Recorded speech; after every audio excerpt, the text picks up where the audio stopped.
जो अग्निवीर वाली नौकरी है सभापति महोदय, कोई भी नौजवान जो फौज के लिए तैयारी करता है वो कभी स्वीकार नहीं कर सकता। सरकार खुद स्वीकार करती है ये स्कीम ठीक नहीं है। अखिलेश यादव जी सुन ले, अग्निवीर में 100% एम्प्लॉयमेंट की गारंटी है और रहेगी। अगर ये जो बात आप कह रहे हो तो आपको जरूरत क्यों पड़ रही है कि आपको उत्तर प्रदेश में और प्रदेशों में कोटा देना पड़ रहा है 10%। जेल जानते हैं आप कहाँ हैं? कभी गए हो मिलिट्री स्कूल में? मैं खुद मिलिट्री स्कूल का पढ़ा हूँ और आप परमवीर चक्र की बात कर रहे हो। ये तो केवल मिलिट्री स्कूल गए हैं। मैं आज भी टेरिटोरियल आर्मी के 134 रेजिमेंट में कैप्टन के रैंक पे अपनी सेवाएं दे रहा हूँ। अखिलेश जी केवल ज्ञान मत बांटिए, राहुल गांधी जी के साथ अब वहीं बुलाने का झूठ बोल। शायद मंत्री जी नहीं रहे इसलिए तकलीफ परेशानी ज्यादा है। अरे हमारा दर्द नहीं समझोगे, हम आपका दर्द चेहरे से पढ़ते हैं। जब सरकार का बजट मैं पढ़ता हूं तो जो स्कीम्स लाई जा रही हैं उसमें क्या ये स्कीम नौजवान को पक्की नौकरी दिलाएगी? क्या इन स्कीम से 5,000 रुपए देकर के आप नौजवान का भविष्य बनाना चाहते हैं?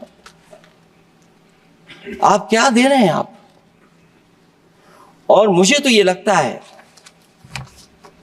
कि जो वर्क फोर्स आप बना रहे हैं ट्रेनिंग देकर के सरकार के पैसे से, अंतोगत्वा इनको भी एक्सप्लॉइट वही लोग करेंगे, उद्योगपति।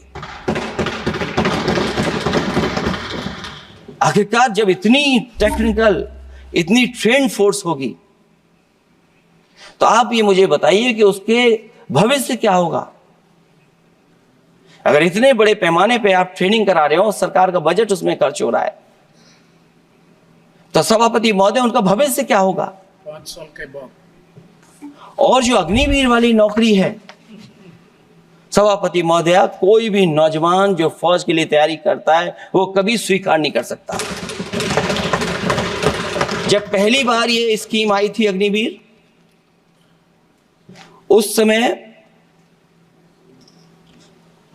बड़े बड़े उद्योगपतियों से ट्वीट कराया गया था कि अग्निवीर से अच्छी कोई योजना नहीं है, इनको हम नौकरी दे देंगे, हम अपने यहां रख लेंगे।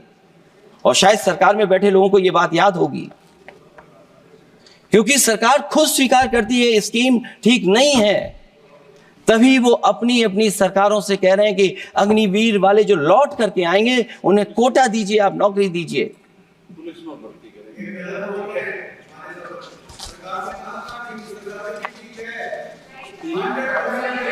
नहीं ठीक है, नहीं ठीक है, नहीं ठीक है। सभापति महोदय मैं बैठ जाता हूं, आप खड़े होकर के कह दीजिए अग्निवीर व्यवस्था अच्छी है। मैं इस सभा में खड़े होकर कहता हूँ, उस राज्य से तो हिमाचल प्रदेश से जिसने पहला परमवीर चक्र विजेता मेजर सोमनाथ शर्मा दिए। कारगिल के युद्ध में सबसे ज्यादा शहीद होने वाले हिमाचल प्रदेश के वीर नौजवान थे। 4 परमवीर चक्र विजेता हुए, उसमें से 2 कैप्टन विक्रम बत्रा और सूबेदार संजय कुमार हिमाचल प्रदेश से हुए। और मैं कहता हूं, जी हां, जो लंबे समय से मांग थी 1 रैंक 1 पेंशन की किसी सरकार ने पूरी नहीं की, वो नरेंद्र मोदी जी की सरकार ने यहां पर पूरी की है। और मैं एक बात और कहता हूं, अखिलेश यादव जी सुन ले, अग्निवीर में 100% एम्प्लॉयमेंट की गारंटी है और रहेगी। माननीय सदा साहब अपनी बात सभापति महोदय, जो मैंने बहुत छोटा सवाल पूछा था, मैं दूसरी बात कहता हूं। अगर ये जो बात आप कह रहे हो तो आपको जरूरत क्यों पड़ रही है कि आपको उत्तर प्रदेश में और प्रदेशों में कोटा देना पड़ रहा है 10%। सभापति महोदय, सभापति महोदय, सभापति महोदय, बैठिए सभापति महोदय, जहां तक परमवीर, रुक जाइए,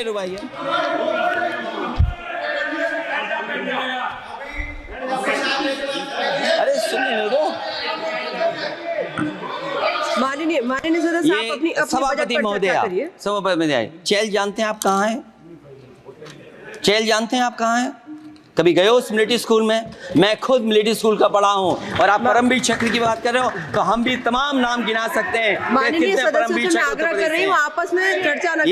ये सभापति महोदय, ये सभापति महोदय, जी 1 मिनट से भी कम। मैं आपके सामने कहना चाहता हूं, ये तो केवल मिलिट्री स्कूल गए हैं। मैं आज भी टेरिटोरियल आर्मी के 124 रेजिमेंट में कैप्टन के रैंक पे अपनी सेवाएं दे रहा हूं। अखिलेश जी केवल ज्ञान मत बांटिए, राहुल गांधी जी के साथ बैठकर अब वहां बुलाने का झूठ बोलने की आपको आदत पड़ गई। प्लीज बैठिए, प्लीज। माननीय सदस्य से मैं आग्रह कर रही हूँ, आप अपनी बजट पर चर्चा करें। सभापति और भी महोदय, आपका समय भी पूरा हो गया है, प्लीज कंप्लीट करिए। सभापति महोदय, मैं इसलिए नहीं कह रहा, मैं क्या बात कहना चाहता हूँ, शायद मंत्री जी नहीं रहे इसलिए तकलीफ परेशानी ज्यादा है। और आप अरे हमारा दर्द नहीं समझोगे, हम आपका दर्द चेहरे से पढ़ते हैं। अच्छा दर्द मैं बताता हूँ, दर्द मैं बताता हूँ। माननीय सदस्यों से मैं आग्रह कर रही हूँ, सभापति महोदय, दर्द मैं बताता हूँ, दर्द में बताता हूँ। बजट पर चर्चा करिए, प्लीज बजट पर चर्चा सभापति करिए। दर्द में बताता हूँ, देखिए दर्द बात पहुंचेगी कि नहीं पहुंचेगी। सभापति महोदय, उत्तर प्रदेश से जब से हारे हैं तब से कोई नमस्कार नहीं कर रहा है। तकलीफ वो है आपको।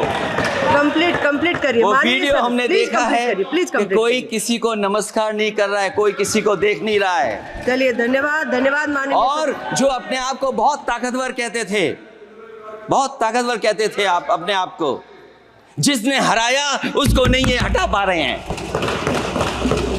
अब बात समझ में नहीं आई ना? माननीय जिसने हराया उसको नहीं हटा पा रहे। और अगर सभापति महोदय, अग्निवीर व्यवस्था समाजवादी लोग स्वीकार ही नहीं कर सकते। आप बजट पर पूरी अपनी बात सभापति रखिए। महोदय, अग्निवीर स्वीकार नहीं कर सकते। आप अपनी जब भी चर्चा हम रखिए, सत्ता में आएंगे, साल 2 साल, ये चलने वाली सरकार नहीं है, गिरने वाली सरकार है, याद रखना आप। माननीय सदस्य, और देखिए, आप क्यों नहीं समझ रहे हो? साइकिल हमारा चुनाव चिन्ह है, साइकिल ही आपको सरकार चलवा रही है। जिस दिन साइकिल हट गई, आप कहां बैठे मिलोगे?